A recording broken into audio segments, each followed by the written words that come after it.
So into the little style. Swag, swag, yeah. Swag, swag, swag. We're gonna swag it out. Swag, swag. I am the man. Swag. I am return. Swag. Then I pump my car. Swag. Then I will come back. Pump up the world. Swag. I'm a pretty bitch. I am the man. I am the man. Well, I tried to tell you so. Yes, I did. But I guess you didn't know. As they say the story goes, baby, now I got the flow. Cause I knew it from the start. I gotta let that one ride out. Baby, when you broke my heart, I gotta let it ride out. This is my theme song. I had to play the game and show you that I'd win. You lied to me. Let it ride for a minute. Those times you said that Because I am back. It is the return of the Mack. lied to me. Because I am back. Yes, I tried. You lied to me. I have returned Even though you from know Africa. I died for you. I have returned from my 2-week hiatus. Yes, I cried. Yes, I Let it ride. Return of the Mack. Return of the Mack. Return of the Mack. That is me. Return of the Mack. Oh my God. That's Zoe Infante. I had to let that ride out. What's up, everybody? Welcome to another episode of the Mack Lessons Radio Show. My name is Mr. Tariq Elite, and I am back. Return of the Mack. I am back from Africa. Had a great time out there. Ready to chop up some very good game on today's show. Today is going to be a very good show, an extended show, because I was not on last week. But we're going to chop up some good game. But before I get into that, don't forget to join me live in Miami. That's August 6, 2011. Go to Ticketmaster.com to get tickets for the first annual Players Retreat. We're going to have a ball down in Miami. Players all around the country, you need to come on down. Ladies all around the country, you need to come on down so we can chop up some real good game. The game is going to be heavy down in Miami. You're not going to want to miss it. Trust me. So go to Ticketmaster.com and get your tickets for the Miami lecture. It's going to be off the hook. And tomorrow in Chicago, they're having a special screening of Hidden Colors at the ICE Theater, ICE Theater. You guys can go to Eventbrite.com to get advanced tickets for that. But if you're in Chicago, Hidden Colors, there will be a special screening tomorrow night at the ICE Theater, ICE Theater 14 in Chicago. And I know this is short notice. And for those who have seen Hidden Colors, go see it again and bring somebody with you. Take somebody with you who have not seen the movie. This will be a great opportunity to take somebody there and chop up game and let them see how great the movie is. The movie is excellent and they're going to love it. So that's tomorrow. That's Thursday. It's one day only.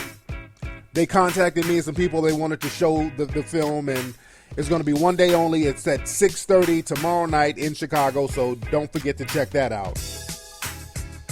And you can get the DVD. Get the Hidden Colors DVD still at hiddenoColorsFilm.com. And we're going to do the book club. A lot of people have been hollering at me about doing a book club, so we're going to start the book club. Every month I'm going to recommend a book. And this month, the book that I'm recommending is called Confessions of an Economic Hitman. Now, you may have heard me talk about this book before, but I'm going to post up a thing on Facebook about this too. But that's the book of the month right now. I want you guys to get that book. Very good book, and it's very deep because it ties into a lot of stuff that goes on in Africa and in a lot of third world countries. It talks about how corporations go into these countries, lend out money, and they get these countries economically dependent upon these corporations. It's real deep stuff, and it explains why a lot of resources are being drained out of Africa and why it's being underdeveloped. Real deep stuff. And I'm going to talk about Africa in 1 second. And all my people, if you have Facebook or not MySpace, but if you have Facebook and if you know my YouTube channel, I've been posting up pictures and videos from Africa. And I had a great time in Africa.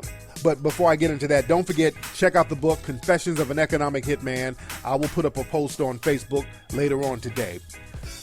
But anyway, about Africa, man, I had a very good time in Africa, man. This is my second time going to the continent of Africa. I was in Egypt last year, and I try to make it a point. I'm trying to go to Africa every year now, to a different part of Africa. Next year I might go to either Ghana or Nigeria. This time I was in Tanzania. I was in the Serengeti, and I went to Zanzibar. And the vibe is beautiful out there. The people could not have been nicer, man. The people of East Africa, man, their spirit is so alive, and their spirit is so thorough, and they had just the nicest people on the planet. Africa gets a very bad rap. Whenever you see Africans in movies, there's always somebody with a gun or a pistol, or somebody running some kind of scam, or somebody's naked, they booty cheeks out, and it's not really like that. It's not really like that at all. I mean, we were in Tanzania. They have skyscrapers. They have malls. There's a couple of nice malls we went to out there, and I'm going to post those videos up. But Africa is definitely misrepresented, and the people, again, they could not have been nicer. They have a very good spirit out there. The first place we went to the Serengeti. We went on a safari. That was wonderful. Wonderful safari. The animals beautiful, and you just feel the energy when you're out there. You feel that African spiritualism. You feel it when you're out there. And I posted up a lot of pictures. I posted up some videos on YouTube of me at the lodge I was staying in, and in the lodge we had like bats trying to come in the room, and baboons and shit trying to come in the room. And one night we were asleep, and there was a big ass hippo outside of our door. So it was very interesting, and it was just good to be around all that Africanness. Beautiful place. And then we went to an island off the coast of Tanzania called Zanzibar. Some of the most beautiful beaches in the world on that island. The hotel we were staying in was 5-star. It was exquisite. The people treated us like royalty there. And the thing about Africa, man, what's funny, a lot of black folks, man, they scare you about Africa. A lot of black folks don't want to go to Africa because they're scared. Because they believe everything that they see on TV. They believe everything white people tell them about Africa. Black people are terrified to go to Africa. But what's funny, you're scared, black folks, and over there ain't nothing but white folks vacationing. There was nothing but white people over there vacationing. On our plane there, nothing but white folks on the plane. When we went on our safari, it was nothing but white folks going on the safari. There was one black couple that we saw. It was a lovely sister from America who was married to an African guy, and they lived in South Africa, but they were from here, and they were like the only black African American couple that we saw in some of the locations we were going to, vacationing. And again, black folks have been scared to go to Africa, and white people over there having a ball. I mean, they're just living it the hell up. Over in Zanzibar, where we were staying at our hotel, we had a 5-star hotel. There's nothing but white folks in there, enjoying it, dancing, eating all that good ass food. They were having a ball, and your ass is scared, believing all the shit you see in movies. Stop letting people get you shook about the motherland. People are wonderful over there, man. They could not have been nicer. Nobody had that scam vibe. See, whenever you think about Africans, it's always this scam thing that, white folks tell you, hide your wallet, lock up your luggage.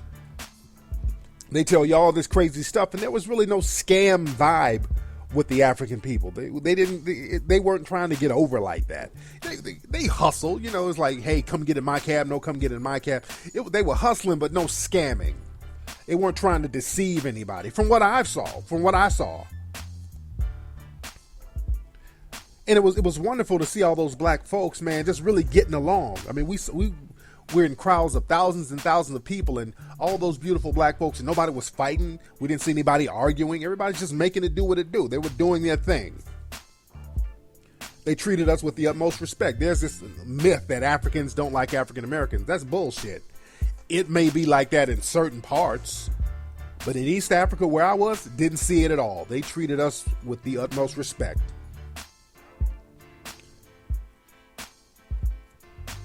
And there were no hood rats over there. That's an amazing thing, because a lot of times when you see a lot of sisters, you see a bunch of hood rat behavior. And it was very interesting to not see hood rat behavior among all those black women. What's funny about African women is that their attitudes are the exact opposite of African American women. Like a lot of African American women, they're loud and, you know, a lot of sisters over here loud and kind of obnoxious. Like, hey nigga, get me a drink of this motherfucker. You know, sisters are kind of obnoxious over here. Over there, the women are totally opposite. Women are very quiet when they speak. They're very mellow. They're very soft-spoken to a certain degree, but they still have their pride. Their proudness is in their attitude and the way they hold themselves, the way they carry themselves. Even if they're not wealthy or, you know, even if they're poor, they just have a certain swag, and it's a quiet confidence they have. Very soft-spoken women. I didn't see one loud woman over there. They and the women are very nice. They speak to you. Jambo, brother. Jambo is like Swahili for hello. They very nice. And and on the flip side, the brothers over there aren't really thirsty either. Because see, a lot of women over here, they have to put on the mean mug because a lot of dudes over here are mad thirsty. So a lot of women have to put on that mean mug to kind of deter dudes from coming at them. But the vibe over there was very nice. Very nice vibe with the people over there. The people over there were very cool. There was no scam vibe. They treated us with the utmost respect. The sisters were real nice. No hood radish vibe. No loud fighting women. The women were real cool. The women were very quiet, very soft spoken. Just very nice vibe. Now, on the flip side of that, like I was talking earlier, the flip side is not too many negatives, but there were a couple of negatives. Like the mosquitoes over there are a beast. They have very bad mosquitoes over there in Africa. They bite through your clothes. They had these flies called tsetse flies, and the tsetse flies, they bite through your clothes. They bite through your socks. They bite through your shirts. We had mosquito bites on our feet, ankles. I mean, it was a beast.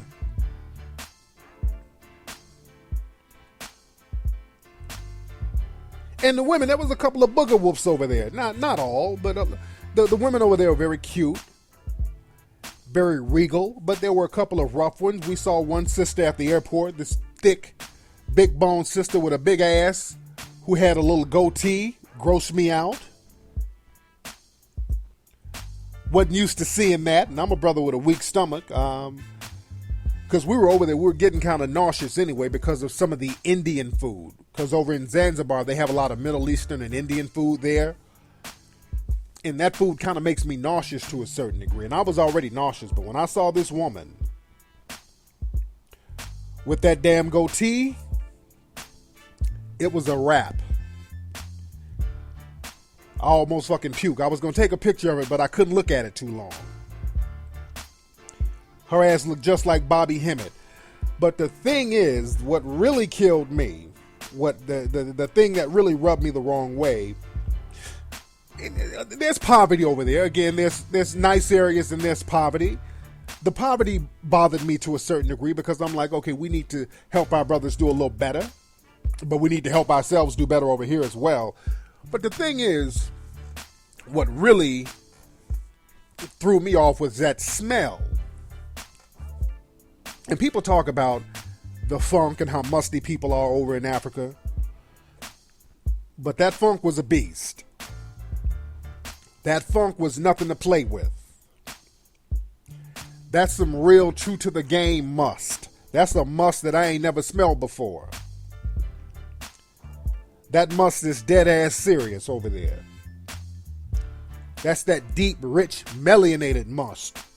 And I can understand people work in the sun, they work outside, and the Africa sun is very hot. So I got a little sweaty over there, and I wear a lot of deodorant. So I can imagine a cat who don't wear deodorant walking around all day, and you don't have transportation, and you're working out in the sun, and that funk will accumulate on your ass. And the thing is, we were taking ferries back and forth from the mainland to Zanzibar, and the ferry has 3 levels. They have a VIP first class level, they have a middle section, and they have an economy section. And in the VIP section, the first class section, we took that over to the mainland. And the VIP section is real nice. You have the cushioned seats, the air condition is glassed off. You have the plasma TVs in there. It's real nice. And the lower level, that's for people who have the meager incomes. So we went over to Dar es Salaam. That's the main city over in Tanzania. We did our shopping, and then at night we had to get back, or when nightfall was coming, we got back on the ferry to go back over to the island of Zanzibar. The thing is, all the first class tickets were sold out, so we had to get the economy tickets and go down into the bottom section. And in the bottom section, you have people, who work, little street vendors who work out in the sun all day. People who work up a nice, good funk. And we're down there and that smell is unbearable. I mean, it was the richest, deepest funk I've ever smelled in my life. I couldn't take it. I had to get my ass out, go on the deck like Leonardo DiCaprio in Titanic, and just stand on the goddamn boat and suck in sea breeze. That must is not nothing to play with, man. We need to start sending some care packages with deodorant over there. That must is not a damn joke. That's one of my biggest complaints. And again, I'm playing the devil's advocate. I know you're out there in the sun, but we got to do something about that funk. We can send rice, grain, food, but we can throw in a couple of little sticks of Right Guard or some Degree body deodorant or some shit, because that smell is a beast. But I digress. Let's get into some game, everybody. Let me put on some game spit music right now. We are going to get into some good game right now. We're going to get into these player rules for 2011. And we're going to get into some rules for women. We're going to get into some dating rules for the ladies. We're going to try something new, because I always give dating advice and player rules every 6-7 months for the guys. This time I'm going to give it for the guys and the girls. And since I'm doing it for the girls, we're going to go with the ladies first ideology right about now. So let's start with the ladies. So ladies, everybody get your pens and your paper and your pads out and start taking notes, because we're going to get into the rules of the game right now. So ladies, dating rules for you. We're going to have 5 rules for the ladies, 5 rules for the fellas. Now ladies, number 1, dating rule number 1. Don't throw hints about what you want when you deal with men, ladies. Say what's on your mind. The problem is, a lot of ladies, man, you throw hints and you expect guys to read your mind, and you need to tell us what you're thinking. Guys do not have the wherewithal to sit up and try to figure out what you're thinking, what you want to do, what you're mad about. You need to say what's on your mind, because a lot of stuff goes over guys' heads these days. Our heads and our minds are on different stuff right now. So you need to let us know what's on your mind so we can accommodate you better. Nobody's trying to play the guessing game with you no more. Let us know what's on your mind. Let us know what you want. And surprisingly, you will probably get what you want and what you need. So that's rule number 1. Rule number 2 for the ladies. Rule number 2, ladies, if you go out with a man and he knows what brand of shoe you are wearing, that man is gay. Women, there's a difference between a man appreciating a woman with a nice shoe and a man knowing what name brand shoe it is. See, the average player can look at a woman's shoe and say to himself, she's rocking a fly shoe. She looks very sexy in those shoes. Those shoes work for her. That's the big difference from a guy admiring your shoes and a guy looking at your shoes like, oh, damn, hey, girl, is those the new Ferragamos? Real big difference. If a guy knows the name brand of your shoes, you need to go ahead and do a YouTube search of that dude. And I promise you'll see some shit like this. Nobody's supposed to be here. I tried that love thing for the last time. Yeah, you're going to see some moist behavior coming from that dude. So, ladies, if a guy knows the name brand shoe you're wearing, there's some moist activity going on. Now, number 3. Rule for ladies. Ladies, do not expect men to remember specific dates. See, women are very big on remembering specific dates. They remember the first time her and her guy kissed. You remember the first time you and a guy went on the first date. You remember when he took you to your mom's house or his mom's house. See, women remember small little sentimental stuff like that. We first kissed on January 2nd. We went on our first date November 8th. We went to the skating rink on March 9th. Women remember stuff like that. Men, we barely know what day it is now. We don't know what the date is right now. I still sign my checks 2009. We just don't keep dates like that. We just think about the future. What's going to happen tomorrow, next week. Women worry about what goes on or what little sentimental things happen in the past. That's your thing. It ain't nothing wrong with that. But don't expect men to be on that same level. Now, number 4. And this is very important. Very important rule for the ladies. Ladies, if a guy calls you real late, the later he calls you at night, the lower you are on his list. See, guys, when a guy calls you late, that means he called all the top-notch females before you, and you were on the bottom of the barrel. Guys have a stank system that we work. We get all the dimes early. We try to work them at around 7 or 8. Most of the dimes are out. So then we'll call the average females. The average females, they go to bed kind of early because they got to go to work. So then we call the extra average females. They might stay up to around 10:30 or 11. If the extra average females are out or they're asleep, then we start calling the scallywags and the skanks in our minds. So we start working the bottom of the list. And if a guy's calling you late, that means he thinks that you are on the bottom of the list. So either you charge him to the game for thinking that you're on the bottom of the list, or you upgrade your game because you just might be on the bottom of that list. You might be a midnight or 1 a.m. type of chick. So you have to do a little reassessment of yourself. Now, number 5, ladies. Don't ever be guilt-tripped into doing something you do not want to do.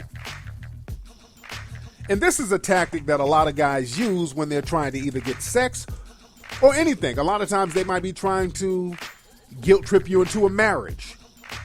A lot of women are used to guys trying to guilt trip them into sex. A guy will try to be extra nice and do all types of nice fly things for women in exchange for some type of sexual gratification. See, women are used to that, but a lot of guys try to use that guilt trip thing in other aspects of relationships, like marriage. They'll try to guilt trip you into a marriage. See, the thing is, all women aren't just dying to get married. That's a real big misconception about women. Women are not just trying to marry any knucklehead that's trying to propose to them. Very big misconception. And the thing is, some dudes will do something real raggedy, but they'll try to guilt trip the woman into going along with it. Let me give you an example. Recently, there was a video of a young lady being proposed to at a nightclub. This video was on YouTube and it was circulating around the internet about 2 weeks ago. And in the video, the female ultimately turned the guy down. She did not want to get married to the guy. She was like, nah, I'm cool. And a lot of people beat up on the woman. They were critical of the female. Oh, she's scandalous. Oh, she might be doing something behind his back. They were really, really critical of the young lady. And I disagree with that. I disagree with them being critical of her because she did the right thing, in my opinion, turning the guy down. Now, who knows what the background or what their relationship was about, but just the way he proposed, to me, was raggedy. You don't propose to no damn woman in a nightclub. That's number one. Proposing to a woman in a nightclub is some of the raggediest shit you can do. Don't no woman want to be proposed to at a funky ass nightclub. That's the last place on earth a woman wants to be proposed to. Now, in this video, playing music and the groom to be, or the fiance to be, the guy, he had them stop the music and he brought, I guess, one of his homeboys out, and the dude was some big old fake ass Gerald Levert nigga singing some bullshit off-key song, which was equally embarrassing for the girl. She has to stand up in a raggedy club with some big sweaty nigga singing some off-key Levert song, embarrassing her even more. Then her boyfriend gets down on one knee and proposes, and she's like, no. And I don't blame her. She didn't allow the guy to put her on Front Street and guilt trip her into getting down with some raggedy ass marriage proposal. You got to be real player about something like that. You got to take your woman somewhere fly, somewhere she's going to remember. Because remember, women are all about dates, remembering dates. So you don't want to be reminiscing back to when you got proposed to at the Hello Kitty nightclub. What kind of raggedy shit is that? So again, ladies, don't ever feel pressured or don't feel like you need to be guilt tripped into doing something you don't want to go along with, no matter who's critical of it. You go with your gut on that. Now let's get into the game for the players out here. Let's get into the game for the guys. Now, 5-player rules for men, 2011, summertime. It is summertime right now, and so a lot of guys are hitting the gym. A lot of brothers out here getting their shape on. And a lot of cats want to go out here and show off their shapes. And this could be a problem because you want to be masculine, but a lot of times when you're trying to show yourself out, you start getting a little borderline moist. You want to show your body off, but you got to do it the right way. Rule number 1, fellas, your shirt must cover your full torso. I see dudes out here now trying to show off their abs. They'll wear a shirt that's cut off at the top, where there's the bottom and the abs are showing. Now your abs are showing, but you look moist, so it kind of X's itself out. So your shirt has to cover all parts of your torso, your top and your bottom. I was looking at some kind of fashion show pictures the other day, and these dudes were rocking shirts. The bottom part, the abs were covered and the lower chest was covered, but the top was cut off so you can see these niggas' shoulders. So I'm telling you, before that trend even started, that's moist as hell. That's a damn tube top you wearing. So you gotta have your torso covered, your whole torso. Y'all remember a couple of years ago when they had those G-Unit t-shirts, those wife beaters with them shits that look like spaghetti straps? See, that was borderline moist right there. So you gotta watch stuff like that. The type of top you rock, man, is very important. You can't do too many alterations. A wife beater or a regular shirt or something like that, keep it real simple. But when you start cutting shit off, showing different parts of your torso, your whole shit should be covered. Let's just play it safe. Nigga, your navel shouldn't be showing, your chest hair shouldn't be showing, none of that stuff. The whole damn torso. Now let's get to number 2. Number 2 rule for players. Now, men, as a rule, you never adjust another man's clothes. If you see a dude, his pants is unzipped,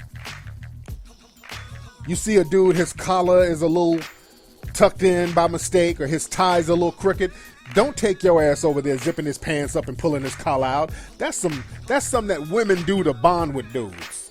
That's like an icebreaker that women do. Hey, let me go ahead and fix your collar real quick. Let me pick that lint off your back. You don't want to do nothing like that. As a man, you do not adjust another dude's clothes. You tell that nigga what's going on. Hey, player, you need to zip your pants up, dog. Hey, man, you need to go ahead and get that collar. Go to the bathroom and get in the mirror and get that collar straight. Don't walk up on your homie doing it unless the brother asks you to do it. Like, hey, man, I can't reach back there. Can you get it? And then you have to stand a certain way so it won't look moist. But rule number 2, do not adjust another man's clothes. Now, rule number 3, for the players out there, when you're talking to a young lady on the phone and she clicks over to put you on hold, the player rule is you wait no more than 30 seconds. If a woman has you on hold more than 30 seconds, hang up on that ass until she calls you back. Because that's very rude. I don't even wait 30 seconds. I wait the mandatory 5 seconds because it takes 5 seconds to click over and say, hey, I'm on the other line. I will call you back. Click. Takes 5 seconds to do that. If a female's on hold, got you on hold for 30 seconds or more, she's talking to the next dude. She's telling the next dude some type of lie on the other line. So go ahead and work your lie out and call me back. Don't sit up waiting on the phone like a simp. You always have to have something better to do. That is the player's way. Now, number 4, rule for players in 2011. You never implicate another man's infidelity. This is very important, man. That's an old rule for men. That's been an unwritten rule for a long time. You never implicate another man's infidelity to his woman or to his girlfriend, to his wife. You never imply that another man is out creeping. Even if you have full knowledge about it, you never put another dude on blast. We have a whole gossiping ass, tattletale mentality going on with a lot of these dudes out here. Y'all be telling other cats business like little bitches. And that's so unmackish. That's so unplayerish. That's so haterish. And fellas, you look out for the next dude. Even if you disagree with what he's doing, you just don't put him out there like that. Men just don't do other dudes like that. If a dude's lady calls up, and women do this, women that call up, hey Tariq, where was Darnell? And Darnell might be in the background. He'll throw you a little sign. Hey man, I didn't tell her to call, so he's letting you know that he's held hostage right now. So you play it off. So like, no, that's between you and Darnell. I can't get into that. I'll call you back. You sidestep it. Or if your dude's girl called up, where was Darnell last night? Were you with Darnell? Hey, I'll call you back. You need to call Darnell and find out how y'all want to coordinate the bullshit. Find out what you need to tell her, or get his side of the story, or get the lie together. Organize it with your dude. Even if you disagree, that's your dude. You want to look out for him. Organize it with your dude.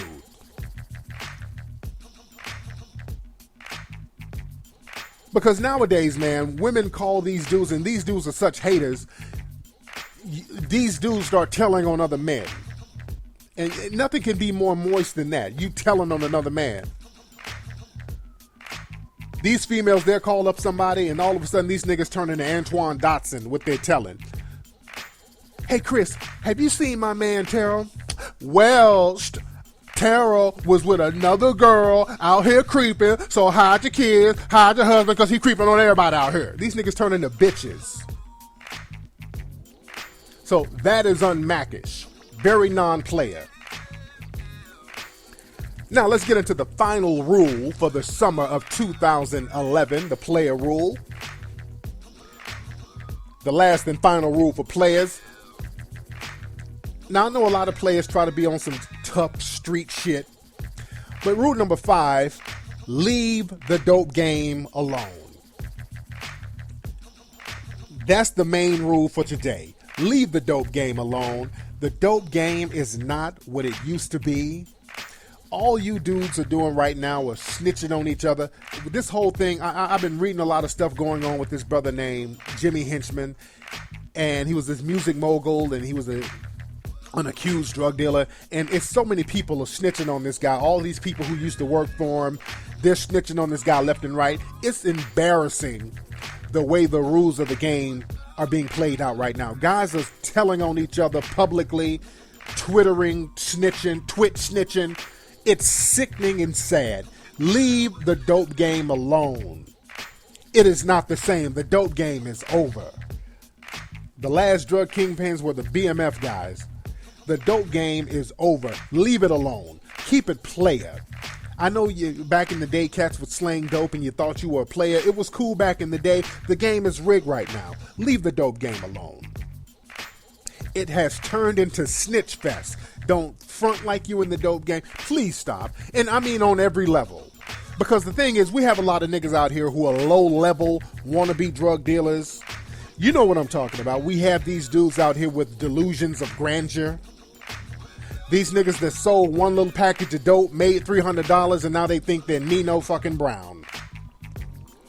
You know what I'm talking about. Every hood has one. Y'all have a fake wannabe Scarface nigga who done made $300. This nigga made $300. He on the phone. Hey, man, we need to watch this money, son. Yeah, nigga, we need to launder this money. Nigga, I'm thinking about opening up an offshore account, nigga. Shut your ass up and put that money in your mama's mattress. You delusion of grandeur having son of a bitch. The hood is full of $300 dope dealers. Y'all know what the hell I'm talking about. Niggas who act like they slinging more dope than they're slinging. Niggas make $300. They done permed their hair out and they sit up in a bathtub like Ron O'Neal and Superfly with their baby mom talking that gangster shit. Hold on. Yeah, you know what, baby? I've been thinking about getting out the game. And the chick is looking at them like, what the fuck you mean get out the game? Nigga, you just made $300. That's what I'm saying, baby. I think we need to take this $300 and split. Can you dig it? Like, nigga, you need to make some more money. No, baby. I wanted to make this last big score, the big one. Can you dig it? We need to live life on the run and be outlaws. You feel me? This $300 is gonna make our dreams come true, baby. Like, nigga, get back on that corner and make us some more money. The woman is telling you this. Let's make love in the bathtub, baby. Like, no, nigga, I can't get this weave wet. You need to get me a better lace front. You need to make more money. You know what I'm talking about. These low-level ass niggas. Get out the dope game. Y'all niggas are embarrassing everybody. Because most of these dudes just don't make no money. Most dudes who try to sling dope make no money. No matter how fly and how flossy they try to act, they make no money. They are $300 dope dealers who act more important than what they are. These niggas end up becoming gang interventionists. They start doing seminars at school like, kids, today we want to bring in a former drug dealer to talk to you about the dangers of drugs. Then they bring in this low-level ass nigga. Hello, students. I'd like to talk to you guys about the dangers of the drug game. All the glitz and glamour is not what it seemed. And the kids they're like, really, sir? Shit, how much money did you make in the dope game? I made $300, but don't be like me. I want you to be better than me. Like, nigga, I am better than you. I make more money than that on my paper route. So we have a lot of low-level niggas in here with delusions of grandeur. Please charge yourself to the game. Try another hustle. But I digress. Ladies and gentlemen, that's been today's episode of the Mack Lessons Radio Show. My name is Tariq Elite. I've had fun. It's been real. Don't forget to join me live in Miami August 6th. Get your tickets at Ticketmaster.com. We're going to have so much fun down in Miami. It's going to be off the chain. Don't forget to go to HiddenColorsFilm.com to get the documentary Hidden Colors. And don't forget Hidden Colors one night showing in Chicago tomorrow night. Everybody in Chicago, hit up the ICE Theater in Chicago tomorrow night, 6:30. I will holler at you guys next week. Peace.